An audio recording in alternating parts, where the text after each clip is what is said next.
Okay.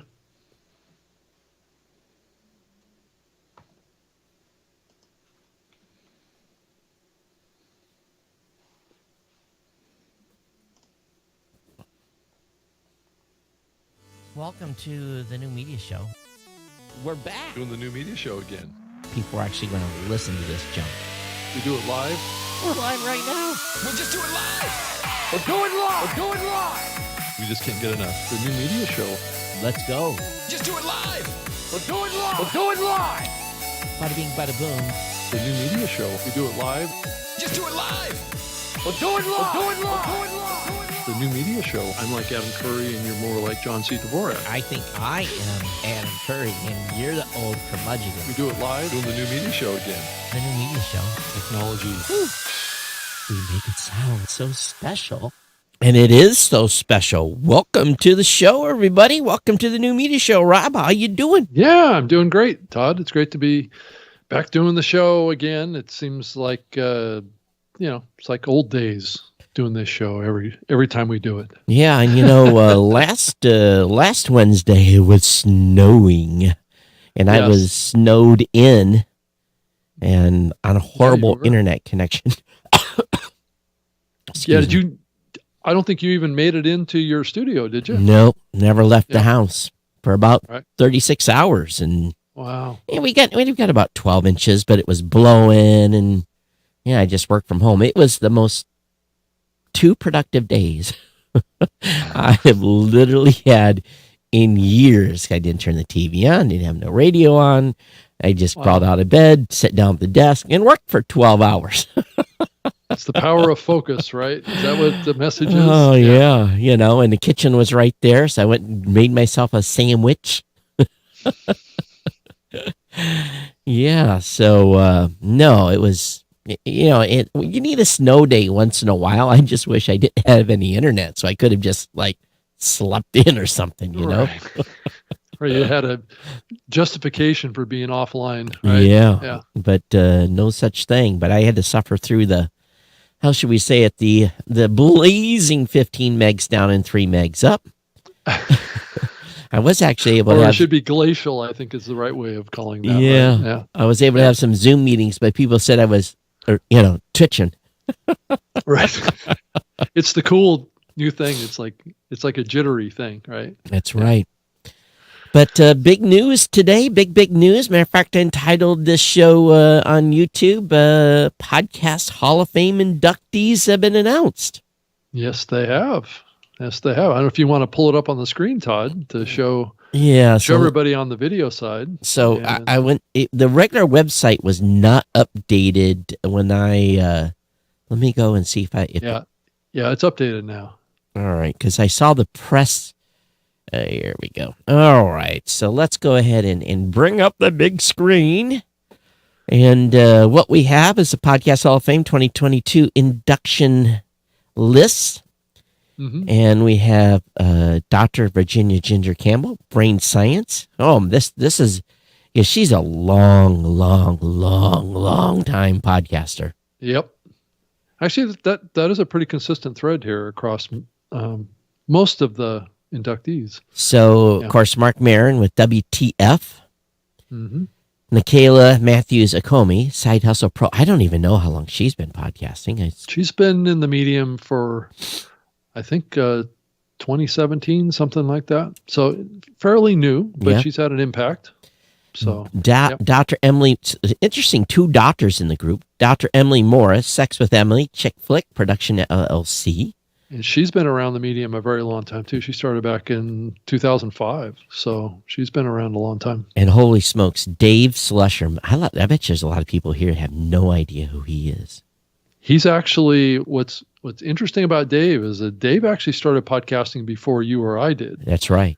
And also he's been doing his podcast consistently. I don't know if it's every week, but he's been doing it consistently every week since then. And so he's still producing Eva Genus Chronicles? Yep. And it's quite a show. It is. He's got an amazing voice. I mean, if you ever listen to his podcast, he's just got a smooth and he's definitely got a face for podcast.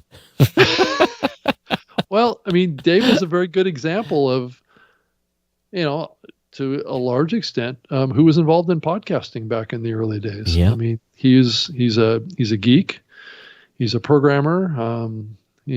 So he's into technology, but he really has done. It's really. I mean, I think he was one of the first solo casters, actually.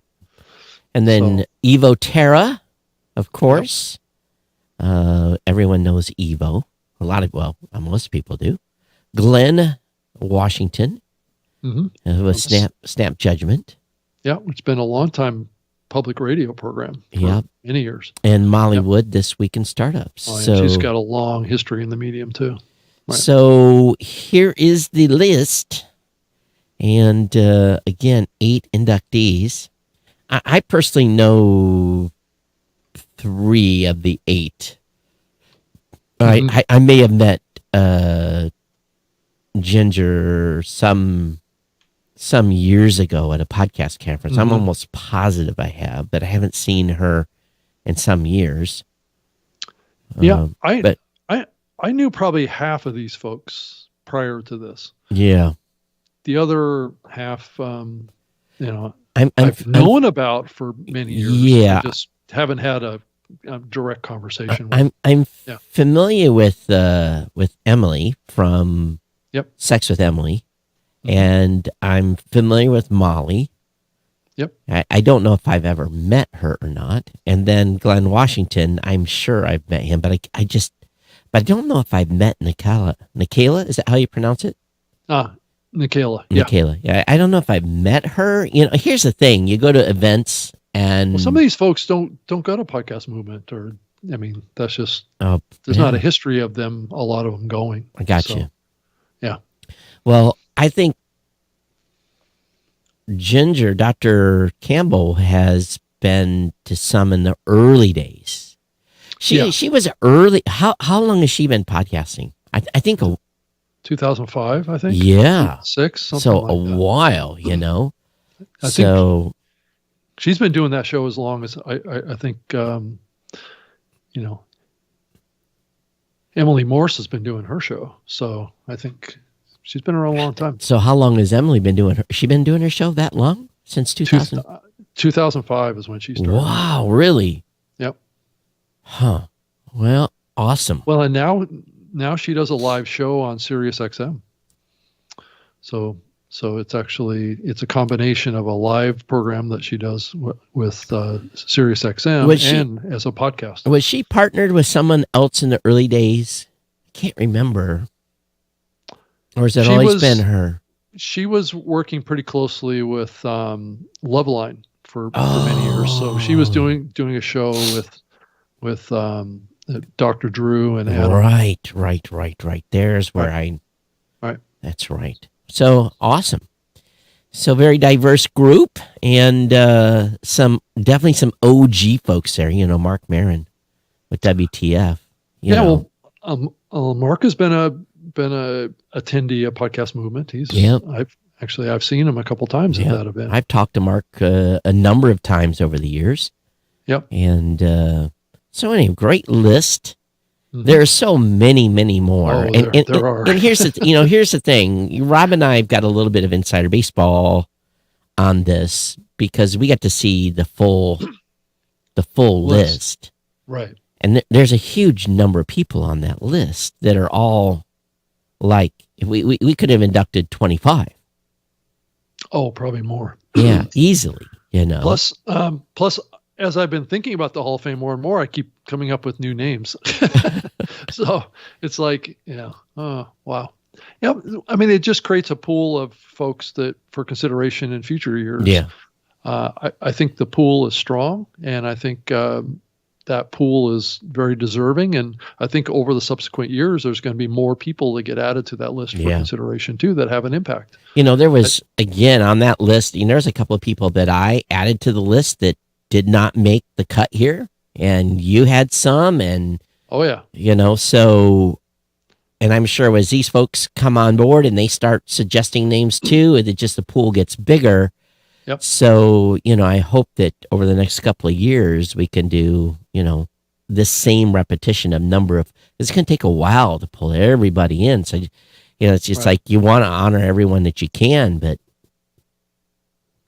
It's just not practical time-wise, and that's and money-wise too. It's not, that's the restriction. I originally wanted to have 10 people in minimum, but Podcast Movement, decided just because of the duration of the ceremony, right? That it needed to be 8. So, but I think that there are some nominees that should be here, but aren't for a variety of reasons. Right. But that's something that we'll deal with in the future. Yep, I agree. And again, if you're wondering, again, there was a lot of names, a lot. Yeah, and some came to us via social, said, "Hey, what about this person? What about?" Right. And those names were largely added, just carte blanche. We didn't say no. Right. If someone made a suggestion, like, "Oh yeah, we forgot her or him," or and those names are still coming to mind, and I thought of a couple today too that how did I forget that? And it's like, so I think that we'll see this organization. So the nominations and the voting for the selections, we should be clear about this, are done by the past inductees. That's right. So that's the current organization, and I don't know that we'll ever have a public submission process. I'm not sure, but there, who knows? There might be some sort of public voting that comes to this at some point, but I'm not sure if that's warranted or not, Todd. I don't know what your thinking on that is. Well, or should it be just peer reviewed and selected? I think the group now is diverse enough that can happen. Well, I think that we have enough. It's like no one was excluded. That's the thing. Names you suggested, I suggested, stuff that came on social media, we added them to the list without even right. Batting an eye. Right. It was like, so it wasn't like people were not considered. Right. And then everyone got voted on too. And boy, that was hard. That was hard to vote the list. A couple of people I voted for did not make it. I'm sure same with you, but it was just one of, and I think as the voting pool gets bigger, we add these 8 inductees. It's going to help. It'll help add more. So I think the process is okay at this point, but some people we'll learn from it and evolve it if we need to. And because there's always going to be someone's going to be left behind, there's no way to avoid it. I just sitting here, I just thought of somebody else, I'm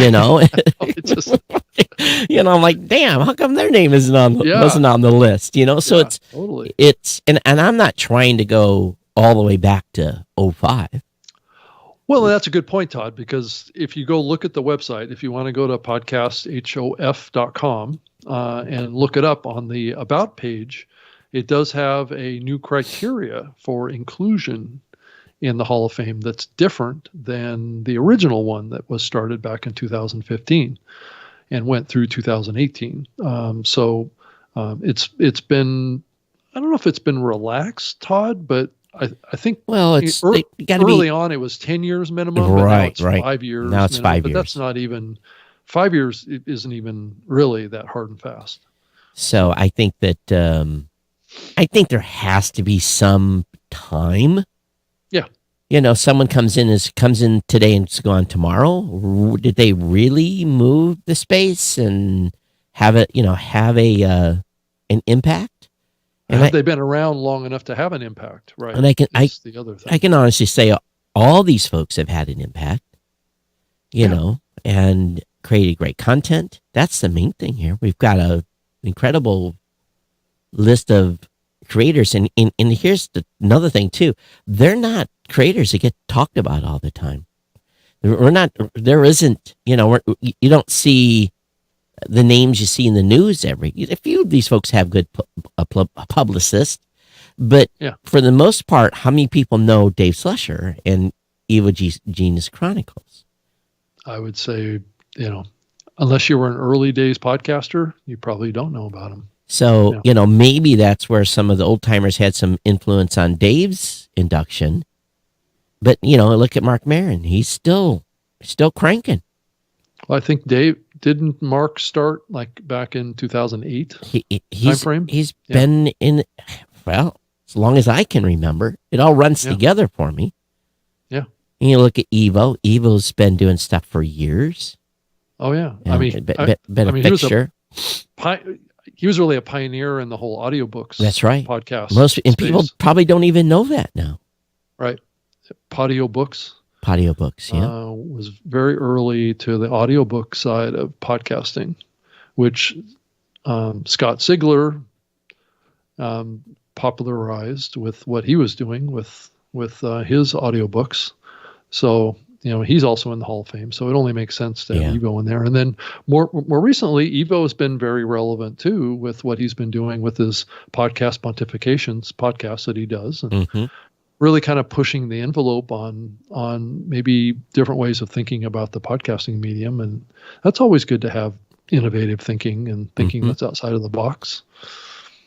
Yeah. So for those listening to the show, yes, we know you didn't make it this year. Right. Right. And,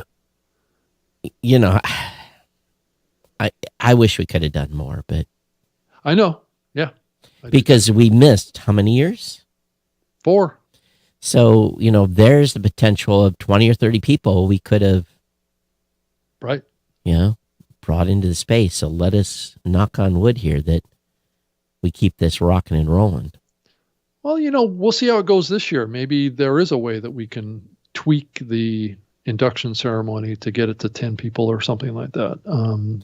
That's something that we'll have to work with. You only get 3 minutes to talk. Well, that's one option, right? But we are talking about podcasters here, Todd. Well, so, if you do, I went back and reviewed none of these something. Folks are 3-minute podcasters. I went back and reviewed some stuff, and most people talk about 2 to 3 minutes. Yeah, I would agree. I think I did the same. So, I had my little, list of stuff, and I still forgot to say stuff because it is what it is. But, well, anyway, so congratulations to the inductees, and I think I'm pretty. How should I say? I'm pretty opinionated. I think you're joining a great group. It's true, and I think that it's going to be interesting to see how the Hall of Fame builds out over the subsequent years too. I think one of the things about the earlier days of the medium is that it was, I think, a little bit too, I guess, associated with a certain segments of the podcasting community, and hopefully that gets expanded, right? Yeah, and that's what we're seeing the beginnings of here. So, to be really reflective of the scope of the podcasting medium, and that's what the goal was this year. And then, because I would like to see international podcasters in this, absolutely, at some point, right? And maybe there can be something done that will help that.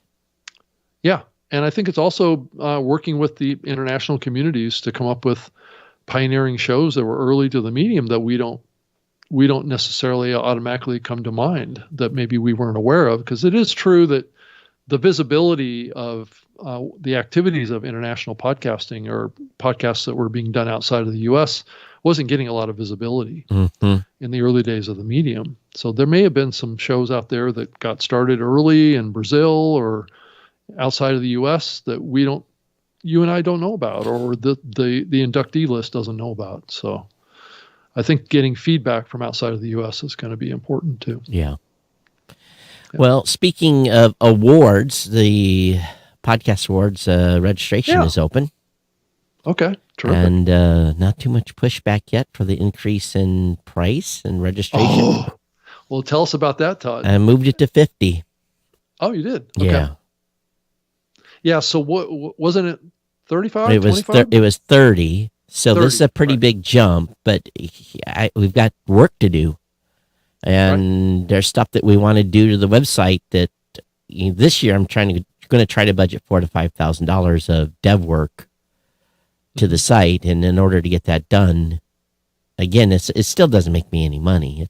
Last year we put every penny back into it. So keep our fingers crossed here that that price increase doesn't kill me from a registration standpoint. But again, it's not a moneymaker. It's about, honoring podcasters.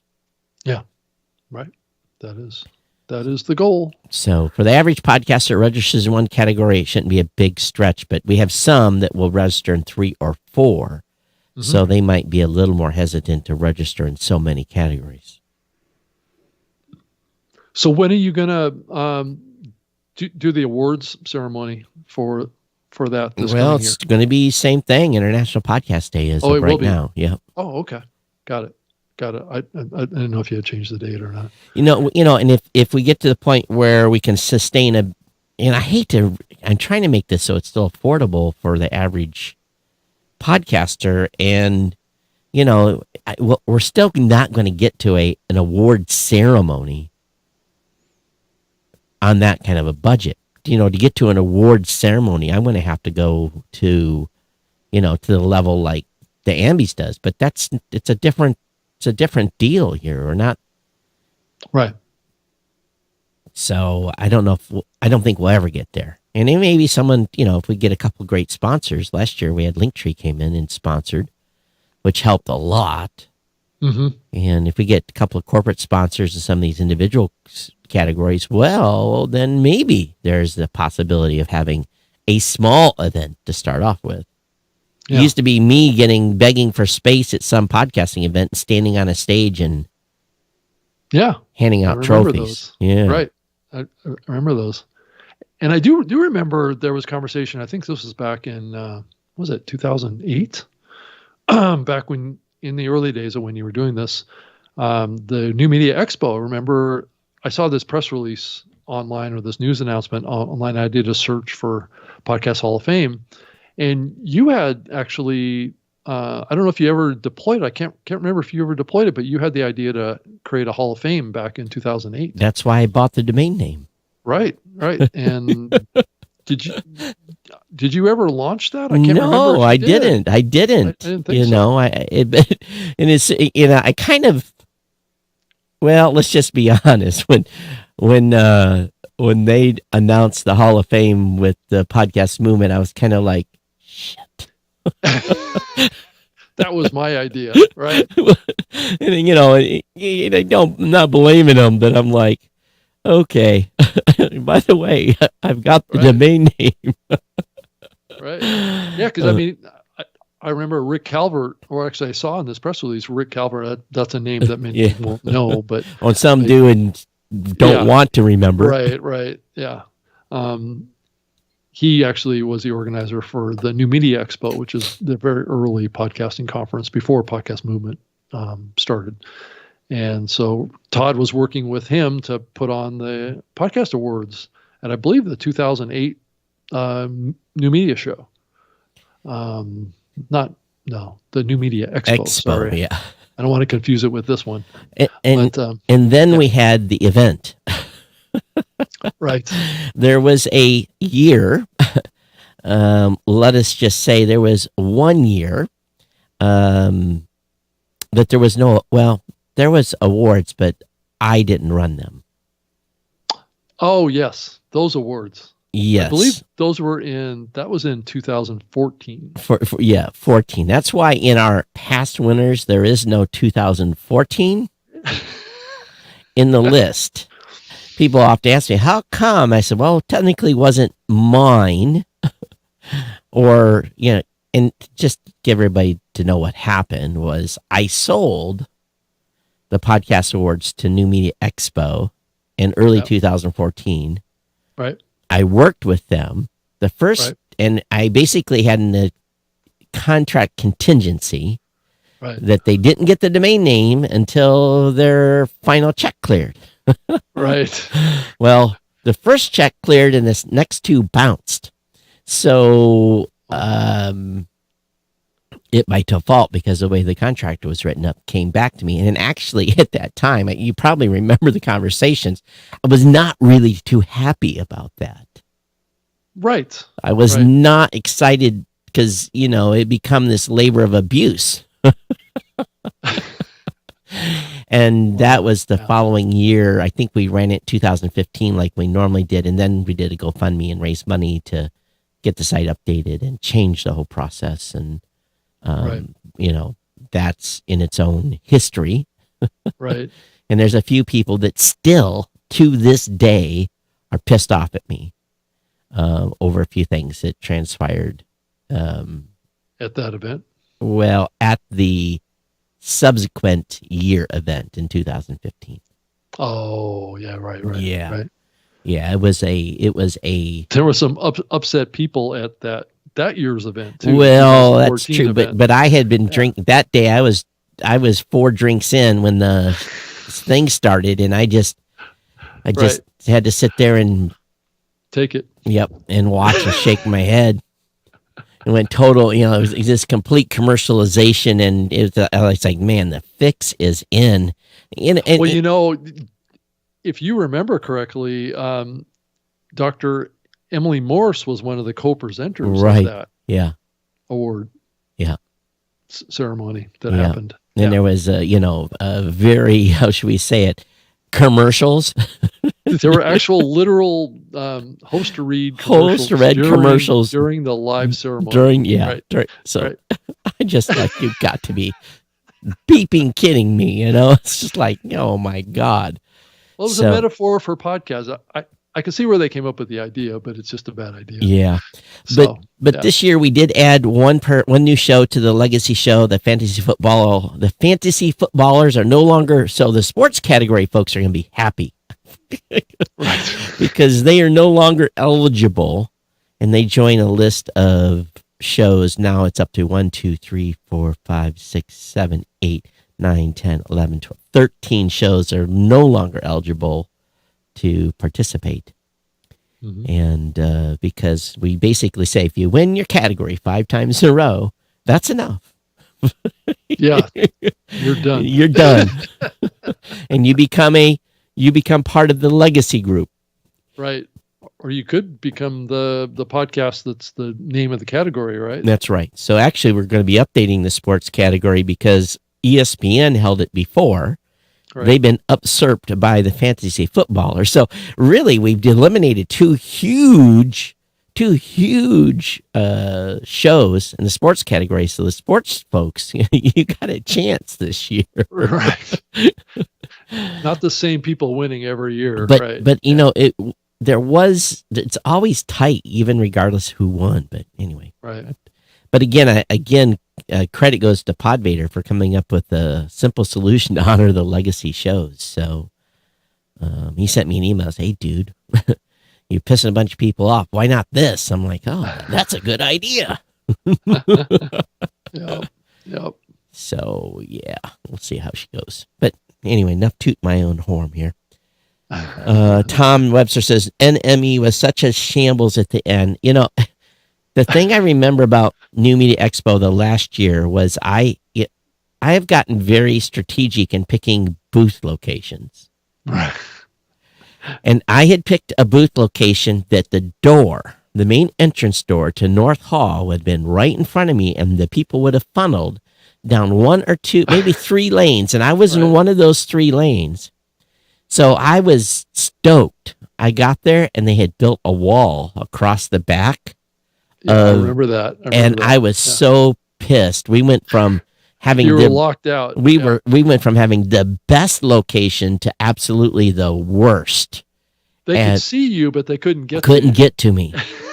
And I was just like, you got to be kidding me. And people that had picked not so well, they ended up in this great location because of NAB having of the traffic flow. Traffic flow. So Yep, I remember that. So I drive my team crazy because I'm like, let's go on Google and find this venue and let's look at people's pictures to figure out how the traffic flows into, because if we haven't been to a convention center, we want to know how the flow is, right?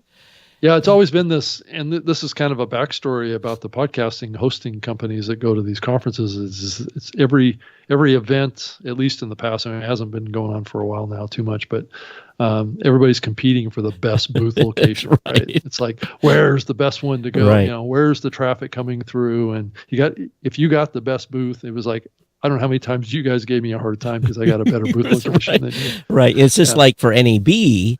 So this year we're kind of screwed because there's just you and us at NAB, and there's no other. So, we're not colluding, but Rob Walsh sent me an email, says, have you guys picked? I said, no.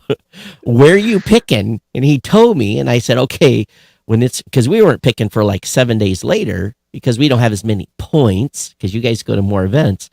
Right. I said, we got to get as close to Rob as possible. It wasn't about booth location. It was just about proximity. Right.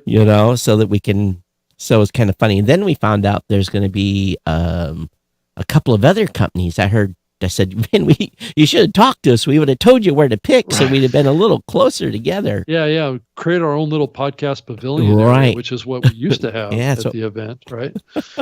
So I think the most booths there from podcasting that I recall, I think it was like 8 companies, I think was the peak. For NAB. Yeah, it's not that many. We had a little hallway. Yeah, and it's coming up, and it looks like there's a good prospect that we may be doing this show live on stage at NAB. It's being pulled together right now. So this is a make or break year for me for NAB. Yeah. If we don't get the traffic, I think it's for them too. Well, here's the deal. If the traffic sucks, I won't be back. Right. I won't, because it's expensive to go to Vegas. Even it's expensive to do that show, to do any show. We're taking Las Vegas Convention Center. Yeah, right? We're taking 2 people. That's it. That's all we're taking NAB. And I normally take 5, so we're taking 2, and it'll be what it'll be. I'm not sure I think we're taking maybe 3 people, I think, at this point, but I'm not 100% sure on that. So it's just one of those situations where, here's what I do. I've got this form. I'm sure you guys do too. It's a pre-event form. We put all the cost, all the attendee numbers and all that stuff, and we come up with a goal. Right. And if we don't make that goal 2 years in a row, I'm out. And we're not going back because it's throwing good money away. I go spend it somewhere else. Right. That's I'll go to an event that, like the new events we went to last year that were fabulous, were very, very productive for us, that resulted in, high level Fortune 500 leads, Yeah, I think sometimes it's good to get outside of the podcasting box, right? Yeah. And get into other types of events that maybe expose you to content creators, but not necessarily existing podcasters. Yeah. Right. Different types of events, different goals. And, with the product, you guys' product line's pretty wide too. So you can target almost anything for an event. So, but next week is our big week. I'm Blueberry's launching our new stats platform. Oh, so we cut the beta. We cut the beta. Phase 1 of 7 phases is launching next Tuesday. Awesome. Yep. Well, that's great. It'll be interesting to see what you guys had in mind. Oh, yes, we have had plenty of work. There's been you have no idea how many meetings we've had on this thing. I'll bet. Working with it's a complicated subject to deal with. Yeah. Introducing two new measurement terms. Wow. Oh. But this is phase 1. I got more coming. Wow. Okay. The suspense is building. Oh, I'm sure. Never. And I did give Mackenzie the go ahead to register for PodFest, so we will be exhibiting at PodFest. And we will be doing this show live at PodFest too. Yeah. Yep. And of course, we'll be out at Evolutions here soon. It's just around the corner. I got to get my airline tickets booked. there's a good chance that we'll be doing this show at that event, but it's not 100% locked yet. Okay. Well, good. Yeah. We can always do the show out in the hallway. We don't have to have a stage. That's true.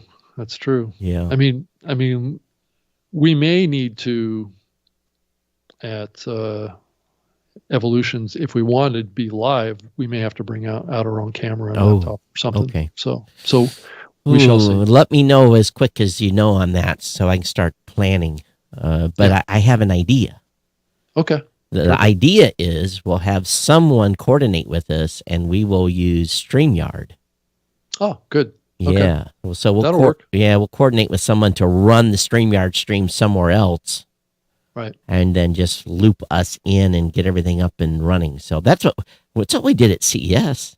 We had the team in Florida ran the master control, and we just came in StreamYard to their system, and we switched ourselves, and we won't be doing that because we just do a single camera thing. But when it comes to getting audio, that's another problem. How many, tapping audio has always been an issue. Yeah, and I don't think I've told you yet, but Dan Franks is going to join us next Wednesday. Oh, good. Yeah. All right. I'm glad I'm going to be here. I'm glad you are too. Yeah, Dan is the founder and head guy at Podcast Movement. So he's going to come in and talk to us next Wednesday about Evolutions coming up on March 23rd through the 26th. So yeah, it's coming up quick. Yeah. So I've got to go out there and book some airline tickets right now. Holy crap. Everything's a premium right now.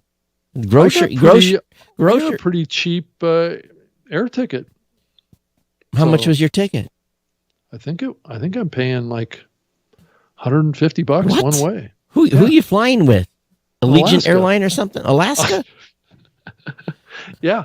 Wow. Flying out of JFK to. Interesting. Yeah. Yeah, that's not bad. Yeah, not bad. That's good price, because everything I'm looking at out of Detroit, I'm like, holy smokes, maybe I'd drive to Chicago. But well, you never know. That might be cheaper. Right? Well, I don't want to drive 3 hours and deal with Chicago traffic in March. That sucks. Yeah. Because it could be snowing still. It's true. It's true.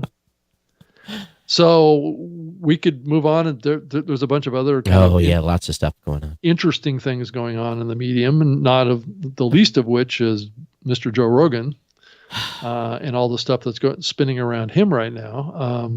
One of them that I thought was very interesting is that the Rumble app has offered Rogan $100 million to move his show over to their platform. That's a major insurance policy. Joe can go, hey, listen now.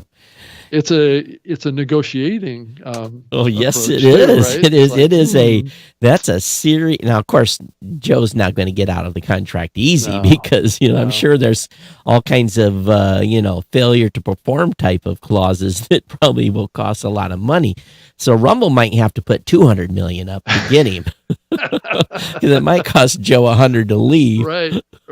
So I thought it was an interesting development, especially from the standpoint that I don't think Joe Rogan considers himself to be a right-leaning person. But no, he's never been. Well, I don't know if Joe's right or left. Who knows what his politics is? I don't care. And that's part of the point, right? Yeah. But the main thing they said is you won't be censored over here. You can go ahead and talk about all your conspiracy theories. Right. Conspiracy is welcome here. That's right. Yes. So I thought that was an interesting development. It's him pulling 70 episodes. Well, they said he pulled them. Or was it somebody else saying maybe you might consider pulling these? You're costing us. People are canceling. You need to you need to remove those. Right. How firm of a position that really was is who knows? We'll never know. Plus, we also don't know how long his deal is with Spotify either. Yeah. So, but I would imagine bigger picture, this is kind of a boon for Spotify, not a problem. Over the long term, I think it is. And here's I noticed the one podcaster that was on strike or whatever, Yeah. She's going to continue her show. Is it Bernine Brown? I think is her I think name. so. Yeah. So, I She wonder can if stop doing her show. I wonder right. I wonder if the lawyers said you need to read the fine print. Right.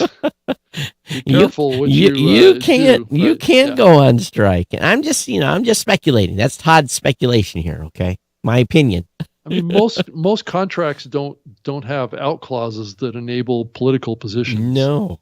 So so that's what would be surprising about that. So, but I guess if it happens, then we know that she was able to do it. It's either that is that the next week we'll hear about a lawsuit filed against her for a breach of contract. So we'll see. It's a double-edged sword here because everything has become so polarized. Right. If you say okay, as an example, I always talk about deplatforming. People don't realize how many podcasters, businesses get deplatformed off of services. There was a gal that's got a health show. She doesn't talk about COVID. Right. She's giving advice, and her funnel platform, which is primarily I think was used for her mailing list, canceled her because they said you're making recommendations that haven't been based on FDA, and it wasn't even COVID stuff, and they canceled her account.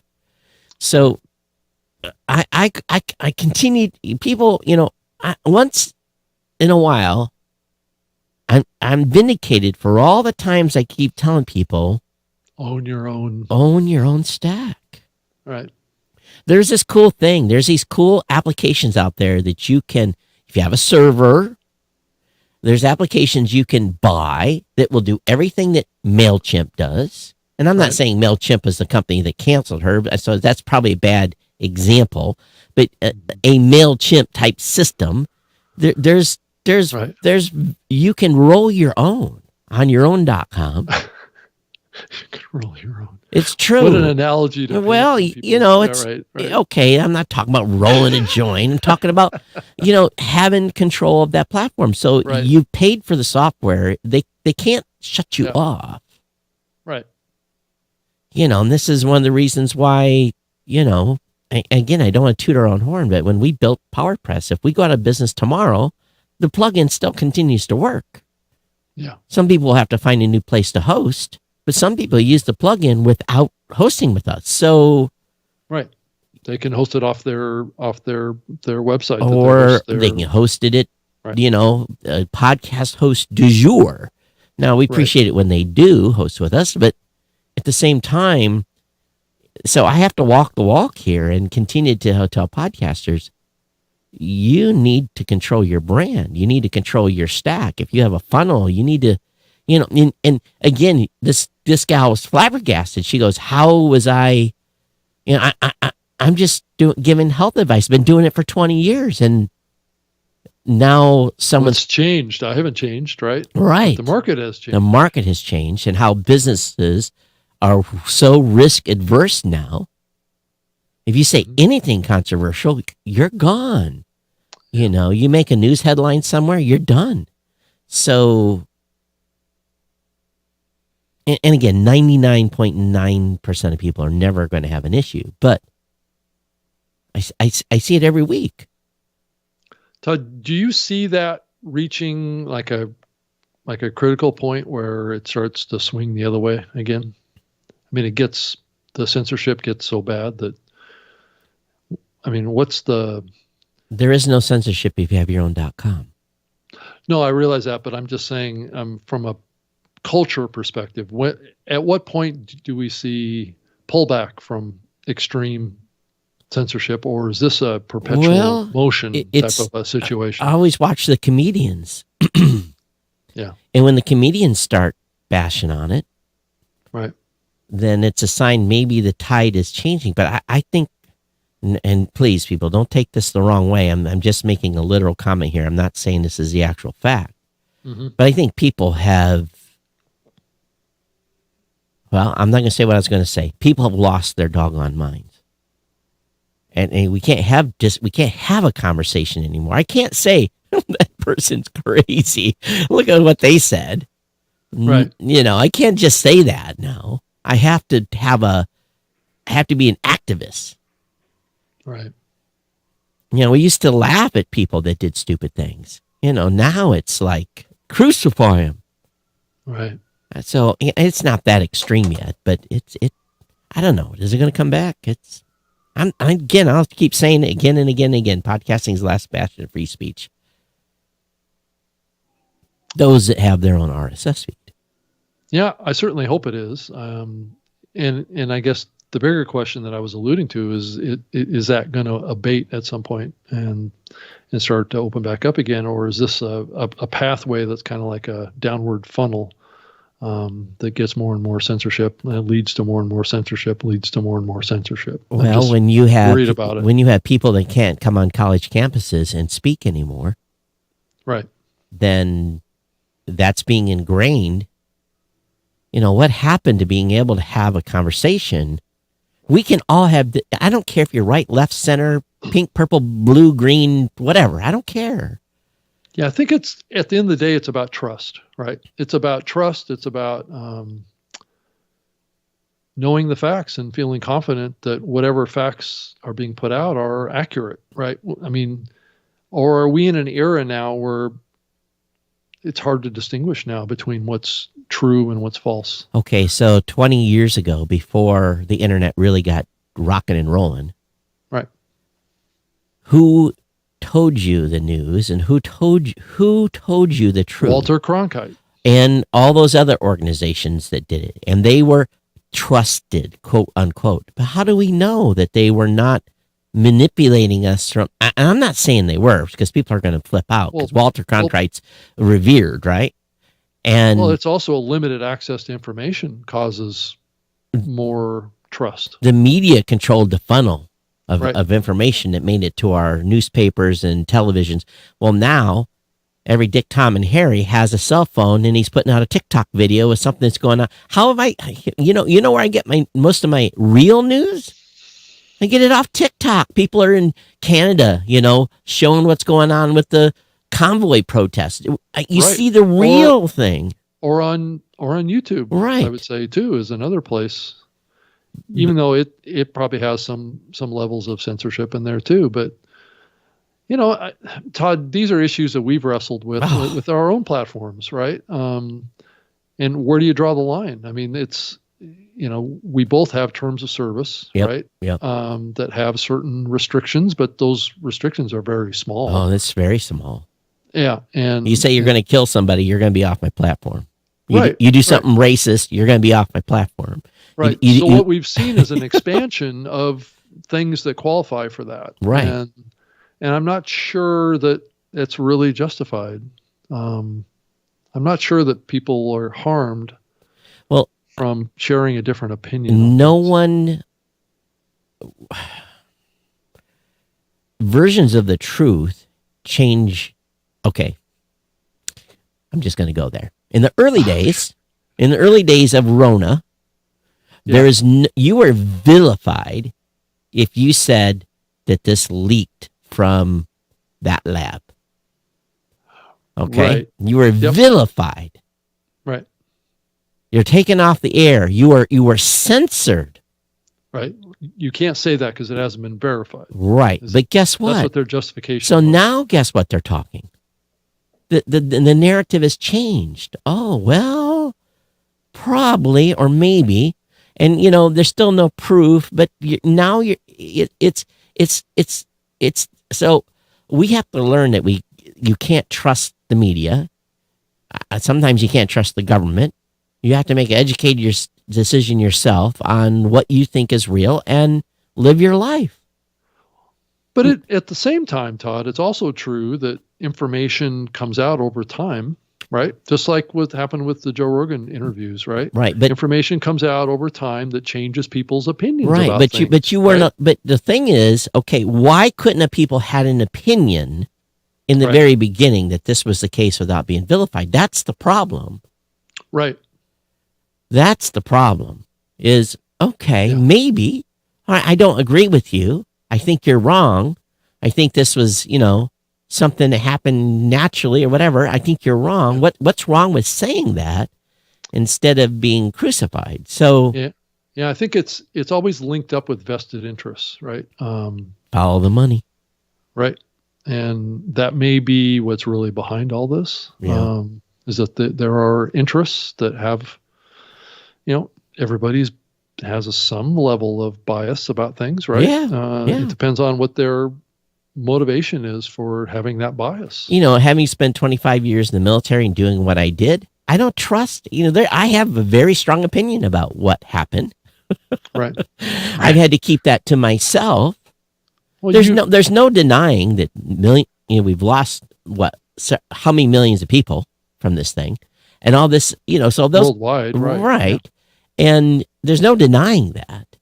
But yeah, you just the devil's in the details, though, right? Because we'll never know, because the Chinese will never. Is it because of COVID, or is it the combination of COVID and?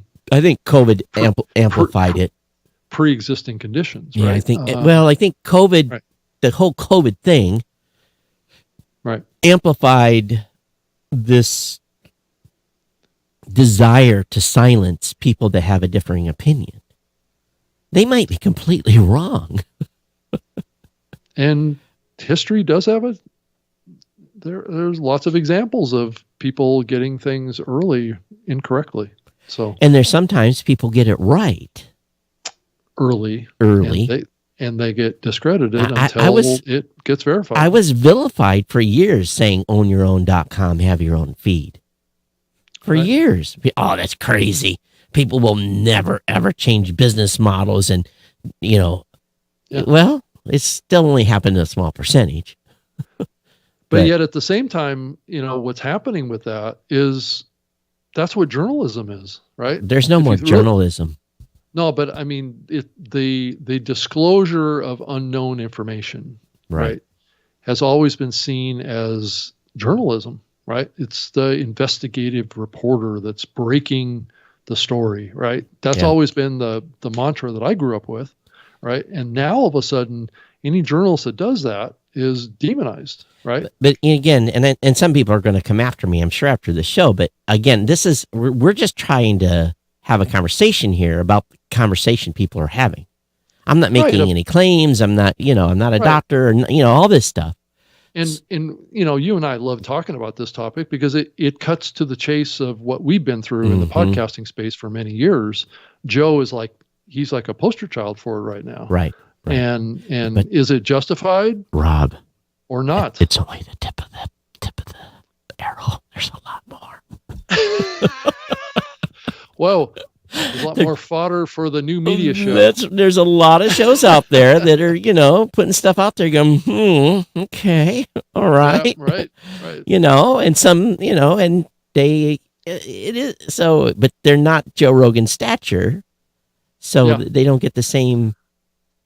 One thing that I made a post on, I don't know if you saw this, Todd, I made a post on Facebook about, and this dovetails very closely to my views of Joe Rogan and what he's done for podcasting.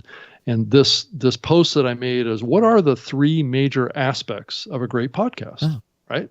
Oh, I know. I bet you one of them is controversy. Well, I didn't specifically call that out, but if you really think about it, right, the key areas of, number one, what's the first one?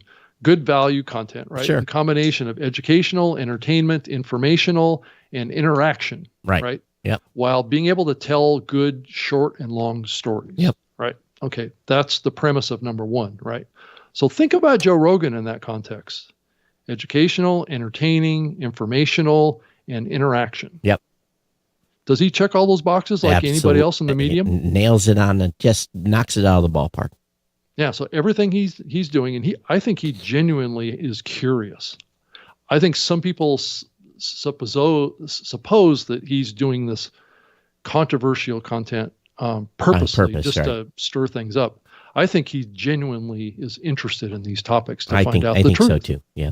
Right. So you can tell it in why he's getting millions of people listening to him is because he comes across as authentic. Mm-hmm. I mean, he doesn't seem like he's lying about anything. He's speaking from his heart. Right. He's speaking from his brain. He's speaking logically about these topics. And we're not always right when we're talking about stuff. Right. And it's not always him that puts out the controversial stuff. It's his guests. Right. Right. So, him getting demonized by this is really kind of unfair, but he's also a great kind of poster child for what a terrific podcast is, I think. So what's the other points? What's the other two? Is to create emotion in your listeners, and be really real and personable, and talk to one person and show care and appreciation and consideration for all involved, right? And primarily be real and authentic. And check number 2, Joe checks that box big time. So, and then number 3, creates consistent and good sounding audio quality on a regular and predictable schedule. Joe checks that box too. Here's what I learned as a young teenager. Right. My grandpa, God rest his soul, died at 99, but he was the best. I call it jawing. Friends would come over. He chewed tobacco and drink a cold beer. True Irishman. And he would get on a topic, and I'd look at him kind of sideways. I'm like, what position are you taking?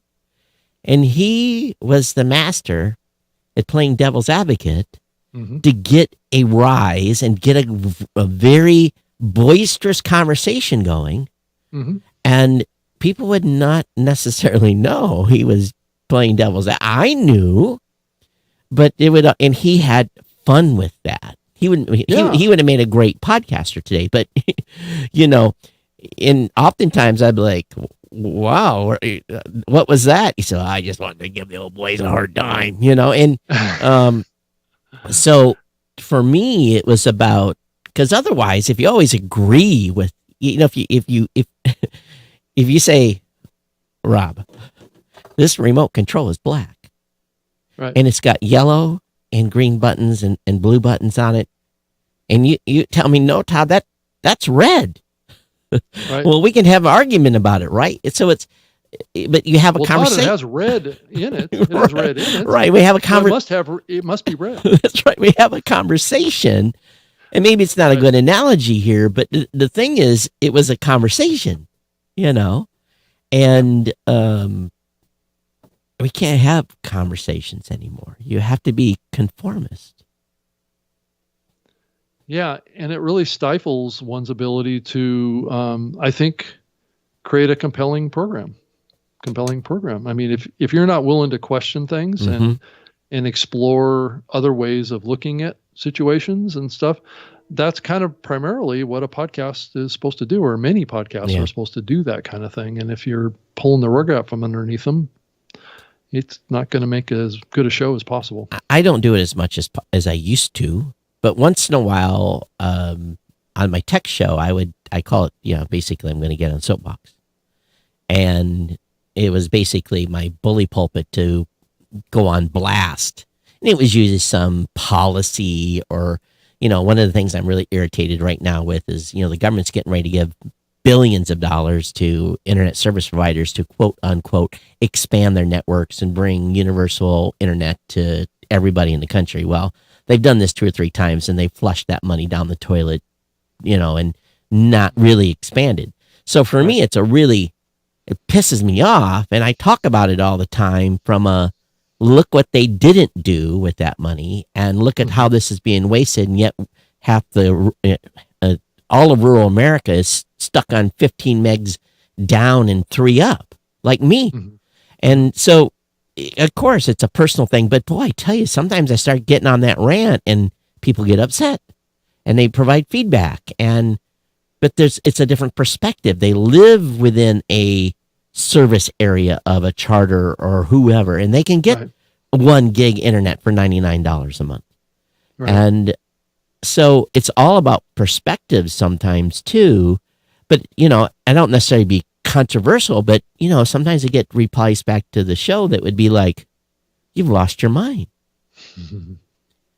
this is great thing. This is a great thing we're doing. But I'm like, well, look at the history of where they've spent money before, not did. So I think it's a little different topic. It's not talking about the topics Joe has been called out on. Now, he has to live with some of his language too. But again, how much it was taken out of, it's all about the context. Right. And I'm not trying to defend him. I don't have anything to do with his content. Matter of fact, I don't even listen to his show. So, Yeah, I don't listen to it every time he does a show either, but occasionally I'll pop in and listen to what he has to say to get an idea right of what's going on. So, yeah, it's here.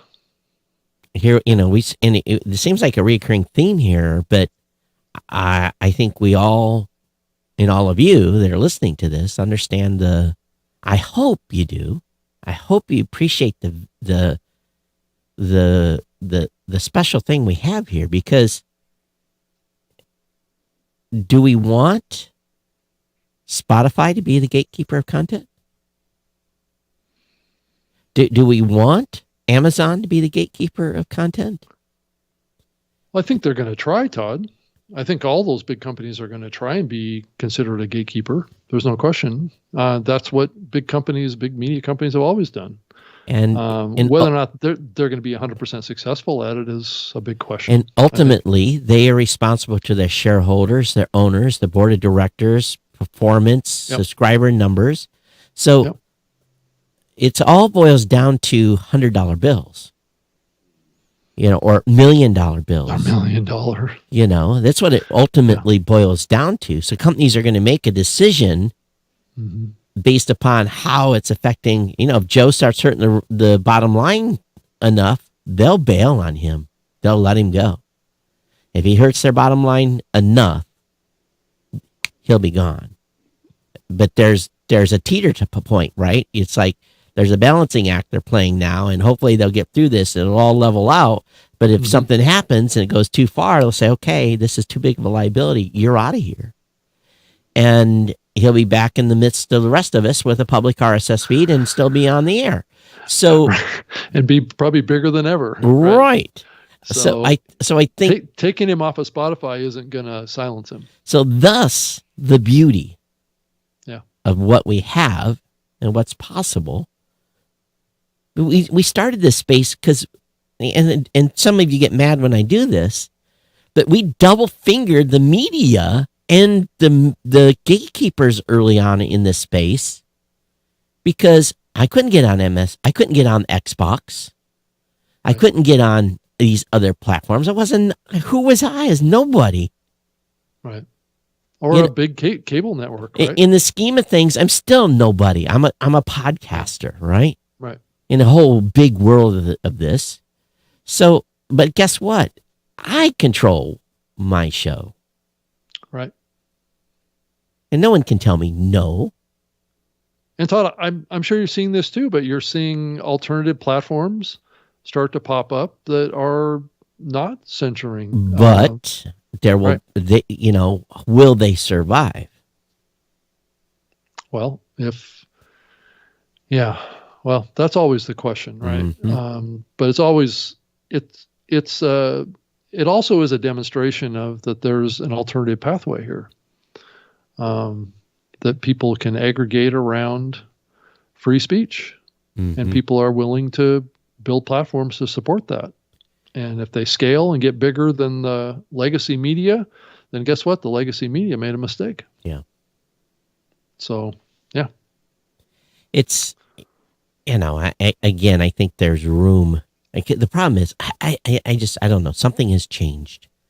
And I guess I'm not a psychologist. I don't, I can sit here and look at it, but I see it when I go places.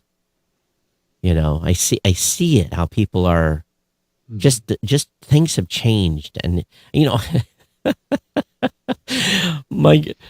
going back to my grandfather, this country's going to hell in a handbasket, and, I looked at him back at that time. I'm like, what do you mean? This is the best country, best time ever, right? Right. And so my perspective wasn't, I didn't have 90 years of perspective, right?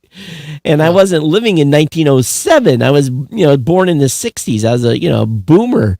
So, but now I sometimes feel myself going, this country's falling to hell in a handbasket.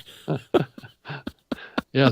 The longer you've been around, the more perspective you have. It's from about things that have happened perspective. in the past. Right. It's about Right. perspective. Yep. And so how's my beard coming along here, Todd? Yeah, Is it working out okay? Yeah, it's doing good. Salt and pepper in there. It's doing fine. I don't know how long it's going to stay with me, but I am liking the fact that I don't have to shave as much. Well, I like that. it's more. This is more It's work. trimming. This is more work than shaving. It's using a little electronic trimmer. is Yeah, what it about is every for me. 3 days, and then I have to shave around the edges and on my neck. So it's and It's because still shaving somewhat. and because I shaved my head, then but Yeah. yeah. So yes, beard update. We both still have our beards. I faced the peer pressure and caved. So Yes, you did. yes. And that's kind of funny because Don't eat me, James Cridland. he was started he it. was the instigator. Yeah, well, James likes to instigate lots of things. Yes. So I told you last week we were running on borrowed time because I had a switch that was not working and I was worried about something being bumped in power. Well, that got changed out, but I've taken myself 2 shows to get things fixed because it was all underneath the audio rack. Oh. So the audio was down on one show and then I only had right channel in one show. So in really what it ended up being was I was looking at the mixer and I'm like, I've got all the channel inserts pulled. It's got to be the mixer. So I start mashing every button, standing with a headset beside my mixer. And I finally found the switch that had just a little dirt in it. Mm-hmm. And I pulled up on That's it. all it was. All it was a little dirt in a switch. And I pulled up on it and I got both my channels back. I'm like, and I had a cover, over this thing. But the most stupid thing caused you 45 minutes of misery trying to figure out what's wrong with the audio stack. And but we're all good. Everything's back to working again. That's good. That is good. So the chat room's been kind of busy. Ed says all things change make the change a good one. Rick says truth has become relative. Mike says facts are facts until proven wrong. If we can't discuss facts without getting canceled, how are we going to get the truth? And then that's a good point. Tom Webster made a comment, and I didn't get to say any more because we were in the middle of the conversation. But Rumble basically got themselves multi-million dollars worth of free advertising. It cost them nothing. And it could have been considered a publicity stunt. Oh, as far as putting out that information. About offering. Yeah, offering to Joe. Yep. Yeah. But otherwise, it's the smart tactical PR move. Yep. Right. Lots of moves going on in talent going places and people repping people. That seems like the only thing that's been in pod news lately. And I saw that Podchaser put out a top 25 list. Yeah, and it's an interesting list because there's names there that I've never seen before. Right. It's all a matter of perspective, isn't it? It depends on the pool of content that you have, right? That's right. It is always going to determine. It's why in some of the hosting platforms, Spotify looks bigger than Apple than in other hosting platforms. It's the content makeup is what's different on all these platforms, and so you're going to get a different list. It's the same. I also noticed that the Edison Tom put out their top 50 list. Yeah, they did their updated list. Yep. Right, for 2021. So data based on 8,000 interviews with podcast consumers and no change. Mr. Joe Rogan Experience is number 1. You see, Pat Flynn has launched his own hosting platform. I saw that. Yep. So do you think Pat has as much influence as he used to have?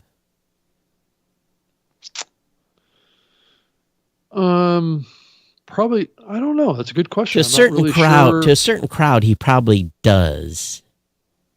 I'm just not sure, actually. I mean, I know that he's a big speaker at events, Yeah. right? So he does a terrific job on stage and putting on quite a performance. And Well, I know he does a terrific job in his podcast. He's got his own conference, so Right. that people pay Right. big money to go to. And he's a terrifically smart guy Yep. and presents well. And so I would imagine he still has quite a bit of influence. Yep. Yeah. So how that's been affected by COVID, it's hard to tell. Of course, they had the iHeart Podcast Awards. They did, yes. Yep, yep. And thanks for the analysis. There were a third were indie, 38% of them were female, and just 4 winning podcasts were from iHeart, which is interesting. Yeah. That's a little bit of a change because it used to be a iHeart Love Fest. Well, I think they also faced a lot of criticism for having too many shows win too. So, But there's so many new podcasts coming out. I just can't keep straight of what's going on. But here's something that this show got affected by was Google. really, Google is randomly switching podcasts in its apps to point to pirated copies with ads. Well, what it was is, remember, we used to have a new media show listing on Spreaker. right. And there was an RSS feed over there for this. I posted, that's true, and I posted episodes of this show to the Spreaker Live show. That's right. So the new media show's feed on Google Podcasts got switched to Spreaker.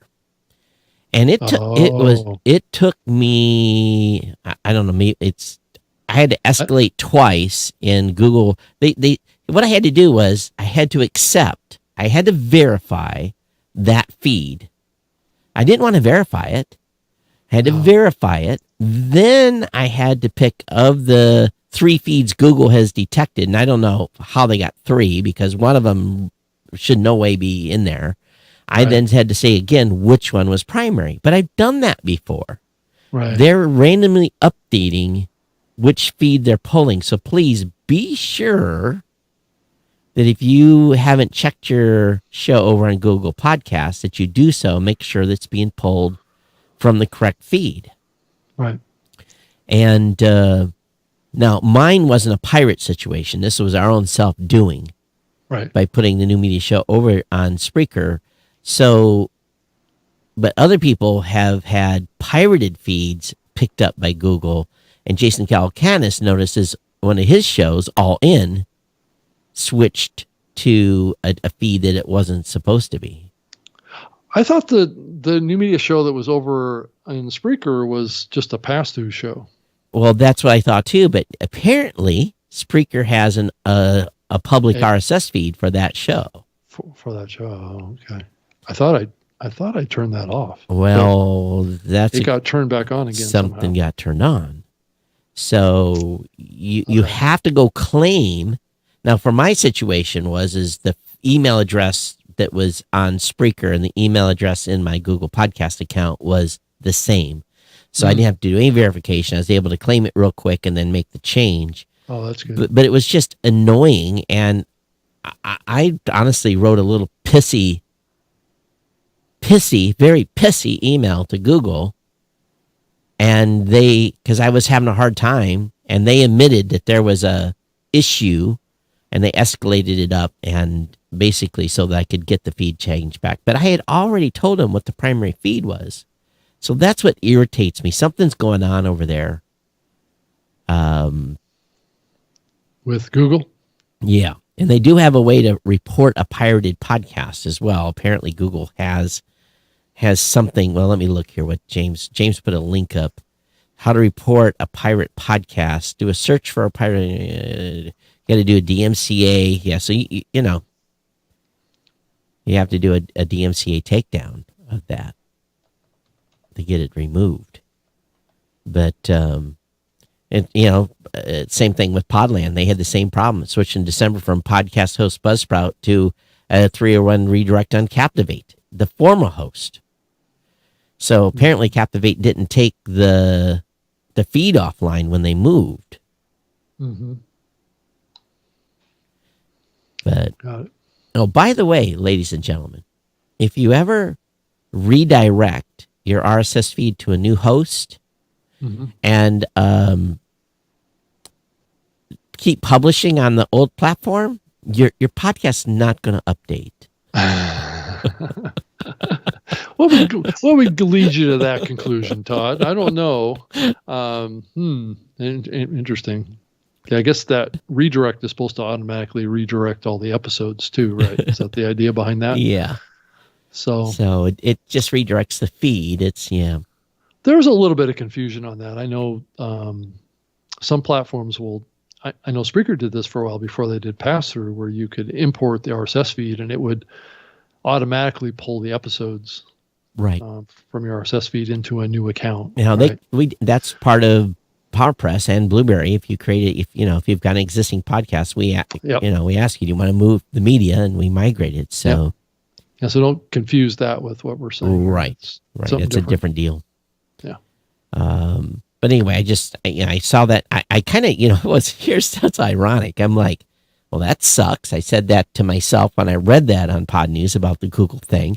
And then 3 days later, I'm like, I better go. Just kind of something rang in my head. I'm like, well, I better go check the listings. And sure enough, I was over there, and I had a few choice words to say at my computer screen. Todd, I just saw another little interesting little twist in the listing for the New Media Show, and in Google, it's got alternative like search results on the right hand side of the screen. So if you go in and do a search for newmediashow.com, and it says see results about, and it will list the New Media Show, and then right below it'll say the New Media Show TV program. I don't know if you saw that. Oh no! So you click over to that. So I got to search for New Media Show. Right. Actually, search the New Media Show. The New Media Show. Okay. And it comes up with a page that says TV program. And it says it's got a little button on the right that says watch show. It's like a little checkbox. You can check. I don't see that when I'm looking for. Oh, you don't. All right. I search for the New Media Show on Google Podcasts, right? At podcastgoogle.com. That's where you're at. Yeah. Search for the New Media Show. Okay, but I did that. Yeah, I searched actually for New Media Show, and it came up with like a little column on the right-hand side of the screen that listed the audio episode, and then it says TV program. And then I clicked on the TV program, and it goes to a page that looks like is about the video side of podcasting of this show. Oh, really? That's what it looks like. You have to send me some screenshots because I do not see. Of course, you can't see what I'm seeing here. So if I click on that button, it says watch show. Yes. What happens? If I click on that, it says this improves the movie and show recommendations from Google. So if I watched it, I check this box. And it says you can edit your watch list. So you can create a video watch list in Google, it looks like. But you don't find the okay, so I'm just doing an incognito window here. So you don't see the actual video portion of the show then? On the left-hand side of the screen is just a link to the website is what it is. Yeah. So I'm seeing explore shows, subscriptions, queue, add by RSS feed on the left and nothing on the right. Right. So is this just general Google search results? Yeah. Oh, I'm on Google. Okay, let me try this again. Yeah. Right, then below that box on the right, it says about, did you like this TV show? And it has a up and down thumb. Mm-hmm. All right, so let me go ahead and look. Oh, I got it. All right, let me go ahead and let's see here. Let me bring this up in the other browser. For those that realize that there are such thing as a video podcast. All right. So now I've got the screen up. I'm clicking on the New Media Show TV program. Right. And then it says, oh, that's weird. It has some, oh, okay. It doesn't really show it said watch show, watched it. Yeah. Oh, Watch list. And then one is watched. huh. So I'm not sure in the context of that. It thinks we're a TV show. Well, are we a TV show, Todd? No. So We're a video that's in YouTube. Maybe they consider that to about, be. did you like this TV show? And then it says, Chris talks about the 19-year-old naked scientist and brand spanking new. Okay, That's not us. that's not us. So let me unclick that like. And it doesn't really give me all it does is show, it shows the new media show as a TV program. That's what's weird. Right. And it's the new media show. Yeah. Which I think is our old video podcast feed had that title in it. Yeah. I think we changed it to just new media show. Yeah. Well, we can re-verify that right now because this is the video RSS feed. And Apple F. Oh, it's still, the description is still listed, the new media show in our video link. So that's interesting. I have to go in and update that description. Yeah. Yeah, the iTunes summary is still the new media show too, as well. For that feed, for the video feed. So why this is relevant is that we publish the full video Right. of this show into an RSS feed. So you can download it. Yeah, so in Apple Podcasts or. So now they're calling us a Other TV show. Well, that's, hey, Rob, congratulations. We're now a TV show. Which you can. I can watch us in the YouTube app and Right, Roku. right, So, right. right. Huh. Yes, indeed. Well, Yep. it just goes to show you that Google is runs home to mama on video, doesn't it?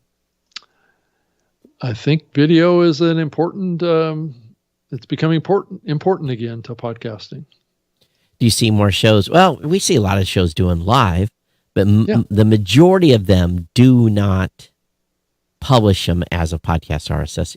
They put on YouTube or Right. wherever, live stream or. Right. But I think a lot of people don't realize that in the early days of this medium, that was like 30% of the podcasting was video podcasts. Mhm. So, I mean, not that that's going to come back to that degree, but at least on the RSS side. But certainly YouTube is exploding in the convergence between podcasting and video. Yeah. And then you're seeing TikTok too, and it's going to be interesting to see how TikTok impacts everybody. Yeah. There's a lot of people that are kind of negative about TikTok too, about its potential impact because they don't monetize as well. So, yeah. I'm looking at the website. Last episode, the audio and video player not there. Maybe I got a caching thing going on. That's weird.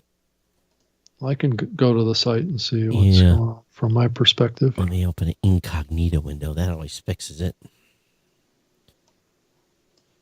Oh, that's something's going on there. The player's not there. It's not there for the other episodes. Huh. Yeah, I don't see it for the last episode. Yeah, that's bizarre. All right. Well, I guess I got to fix that after the show. Yeah. Oh, very odd. Some code bug in the embed. Yeah. And it's for both, so who knows? Yeah. Okay. Well, we're at the 26 minutes after, so we've come all the way here. Did we bore you folks today? Are we talking too much about Rogan? Well, everybody else is, Todd, so we should have a shot at it. Yeah. I saw someone about saying that Spotify did not have some sort of basically they had no plan for Rogan or something to that effect. I just like, oh yes, they did. They're making money. Well, building their subscriber base is what they're doing. Well, up until a couple of weeks ago. Well, that's true, but So you drive that many eyeballs to something, or earballs in this case. So you're bound to pick up some new customers. Yeah, the tickets go on sale for the podcast show 2022 here in the UK. Oh yeah, right. That's true. So it's actually going to happen, Todd. That show's been in the works for like the last 3 years. So yeah. And it's sad because it's right up against Podfest, and so they're and it's looking like I may be speaking at Radio Days Europe in May. So so maybe heading out to Sweden for that. I've got something else cooking in Sweden, but I can't talk about it yet. What? Yes. You're going to Sweden too? Yeah, maybe. We'll see. I guess that's a hotbed of activity. Yeah, it is. It's techie related. I'll just say that much. Yeah. There's some tech out in that part of the world. Definitely. It's not. I'd love to go. I've never been, so it'd be cool to go to Sweden. Yeah, I've been there before. I went there on a basketball touring team. I might have to, I might have to take a few days of vacation too. While I'm there, I might as well. What do you go see in Sweden in the summer? Well, it's a very natural setting. Of course.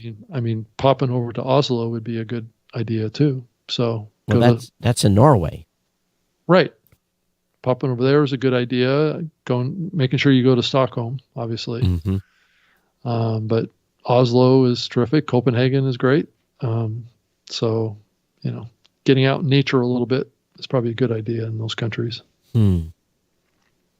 Guess that's not the tourist attraction. I guess if you go to where's that word? There, well, there's marijuana shops everywhere here. So I don't know if that's a good question. I'm not sure if it's legal there or not. Oh, that's right. Which country is it where they have pot shops? That's in Norway or Netherlands. Is it Netherlands? I think it's in the Netherlands. Yeah. So yeah, the country that's going to get flooded out if the sea level rises. Yeah. So my situation here is about ready to change. It looks like I've got a pot shop right here, right behind this wall. Oh, you do?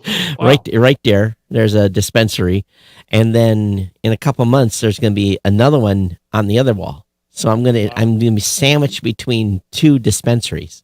Wow. And no, I don't smell any weed coming through. Well, they probably can't legally smoke it in the No, store, they cannot. So. They cannot. Right, They're not allowed to. So, no. Right. But I guess I'll open a hot dog stand in the middle or something. That I'm sure there's going to be some munchies going on. So of course they can't consume it. So I don't know why that would be the case. Well, maybe they arrive. But out in the parking lot, maybe. Right. Yeah, out there selling food, snacks. Right. Prepare. It's like the contingency snacks that you need to have with you when you get to your destination to partake. Yeah, right. Exactly. Yeah. Yeah. All right, everybody. All right. Well, it was great to come back with the show, and I guess next week we'll have Mr. Dan Franks. Yeah, we'll find out. Play his little jingo there, Todd. Oh, do you have it handy there? Let's see here. Was I ready? No, but hang on. I can do this pretty quickly, maybe. I'm not like Adam Curry. Oh, here we go. Don't eat me, James. Oops, wrong one. Here we go.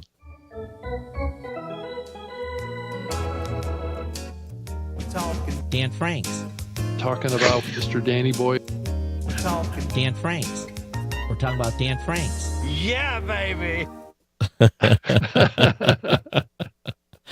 So we want to thank the folks for the jingles. If you want to create a jingle for the show, feel free to knock one out for us. We're always looking for jingles, fun stuff to do. Right. That's true. Yeah, I think that's, of course, as much as we were talking about Rogan, we should have been playing this one. You've got Joe Rogan.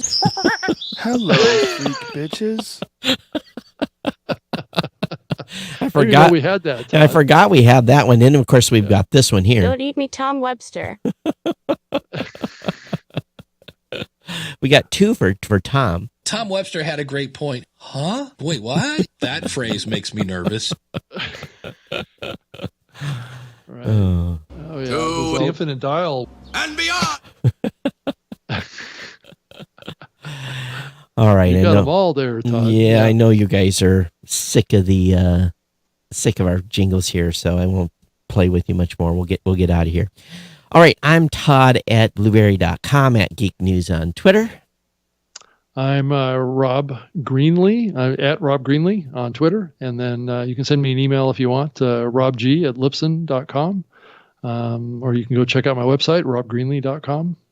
So there's always something going on all the social media platforms too.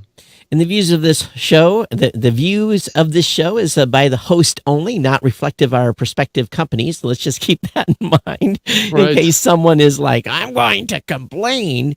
So, just keep that. And, we have fun.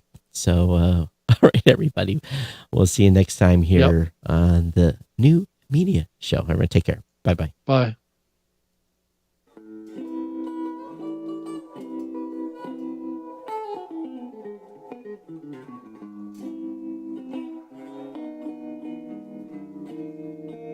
Always feels like we're in Hawaii, Todd. Yes, it does.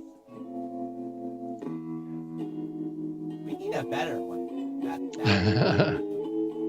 We need something with more step.